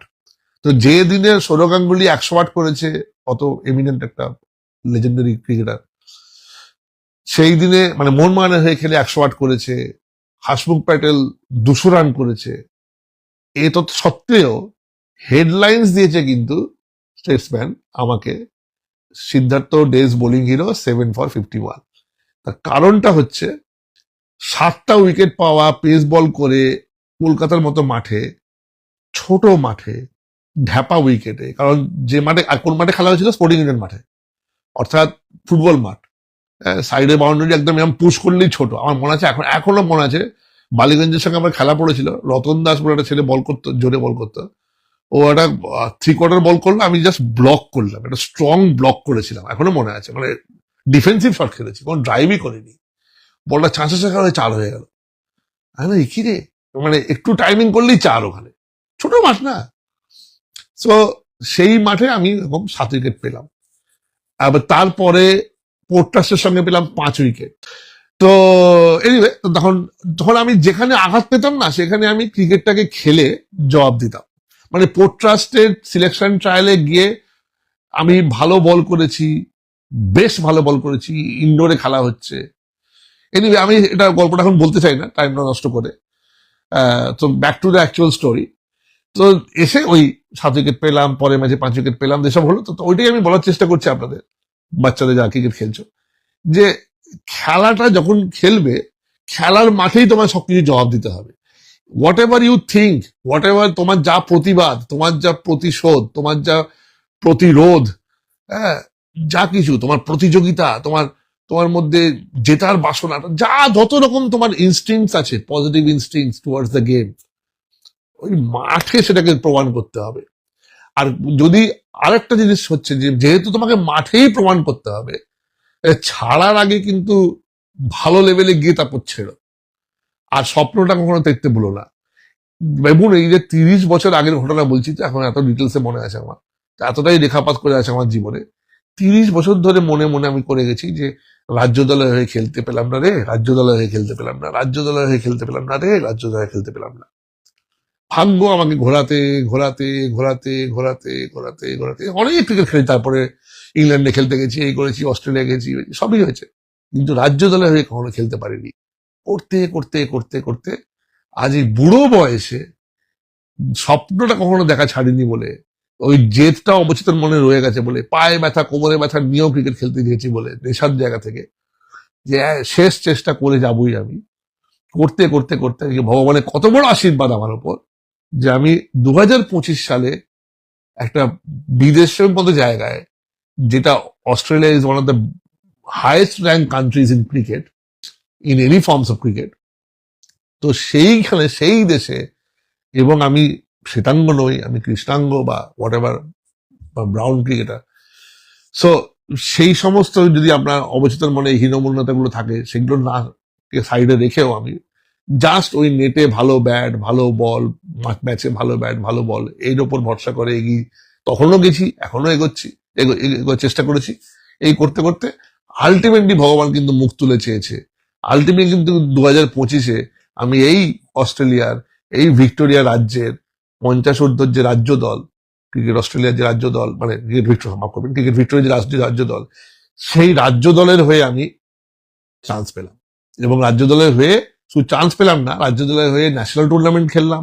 যে ন্যাশনাল টুর্নামেন্টে সেমিফাইনালে ব্যাট করে ম্যাচ জেতালাম। ভরাডুবি থেকে 15 রানে 4 উইকেট পড়ে গেছিল ভিক্টোরিয়ার ওয়েস্ট অস্ট্রেলিয়ার সঙ্গে। সেই ম্যাচটা আমি 30 রান করে ম্যাচটা জেতালাম। কম রান টার্গেট তাড়া করছিলাম আমরা, উইকেট খুব বাজে ছিল। সো এনিওয়ে আলটিমেটলি আমরা চ্যাম্পিয়ন হলাম। I M a member of the champion, national champion state team of Australia. Proud জায়গা। এবং এই প্রাইডটা আসছে হচ্ছে পুরো কষ্টার্জিত, কোনো পয়সা খাইয়ে না, কোনো জালিবাজি করে না, কোনো এদিক ওদিক করে না। যার জন্য এত সুন্দর করে আপনাদের লাইভে বলতে পারছি, এত মুখ বাজিয়ে কথা বলছি, মুখ লুকিয়ে বেড়াতে হচ্ছে না আমাকে, আধার কার্ড নিয়ে না নিয়ম করতে হচ্ছে না। যা যা কথাগুলো বলছি, যে ঘটনাগুলো ঘটছি, এতটাই ধ্রুব সত্যি ঘটনা, নাম নিয়ে নিয়ে কথাগুলো বলতে পারছি, দিন ক্ষণ টাইম ডেট নিয়ে বলতে পারছি। কেন? ইজ বিকজ আমি হয়তো অনেক বড় কিছু অ্যাচিভ করিনি। আমি দেশের হয়ে ইন্ডিয়ার হয়ে খেলিনি, আমি দলীপ দেওধর খেলিনি, ঠিক আছে, আমি রঞ্জি ট্রফি খেলিনি, কিন্তু আমি ক্রিকেট খেলেছি। এবং ক্রিকেট যদি আপনি সৎভাবে খেলে থাকেন, আমি অনেক ক্ষেত্রে অনেকভাবে বঞ্চিত হয়েছি, অনেক ক্ষেত্রে ভাগ্য সহায় হয়নি। এই একটা স্টোরি দিলাম যে ক্রিকেট নিয়ে ক্যারিয়ার করতে পারলাম না, মানে চাকরি বাকরির দিক থেকে, সেই স্টোরিটাও শোনালাম আপনাদের, দেখতে পেলেন পুরো ঘটনাটা কি ঘটলো। তো ভাগ্যের দোষ দিয়ে আমি কিন্তু সব ছেড়ে ছুড়ে পিছিয়ে আসিনি। বাই দ্য ওয়ে বলতে ভুলে গেছি, আমি এর ঠিক 4 বছরের মধ্যে 2000 সালে কিন্তু আমি ক্যালকাটা মিউনিসিপ্যাল কর্পোরেশনে স্পোর্টস কোটায় চাকরি পাই। সরকারি চাকরি পেয়ে গেলাম, স্পোর্টস কোটায় সরকারি চাকরি পেয়ে গেলাম। তাহলে আমি ওই লেগে থাকার যে ব্যাপারটা, ওই লেগে থাকার গল্পটা করে গেছি বলেও ভগবান কিন্তু তার 2-3 বছরের মধ্যে মুখ তুলে চেয়েছিল। তার মধ্যে আমার আবার পার্থে এসে খেলা হয়েছে, তার মধ্যে ইত্যাদি ইত্যাদি হয়েছে, অভিনয়ের জগতে চলে এসেছি যখন আমি কিছুটা হলেও প্যারালালি। তো things have always happened in my life. জীবনকে যদি তুমি সুযোগ দাও, তাহলে জীবন তোমার জীবনে সুযোগ মানে মানে জিনিস ঘটিয়েই যাবে। Positive things will happen to you if you give life the time and have the patience.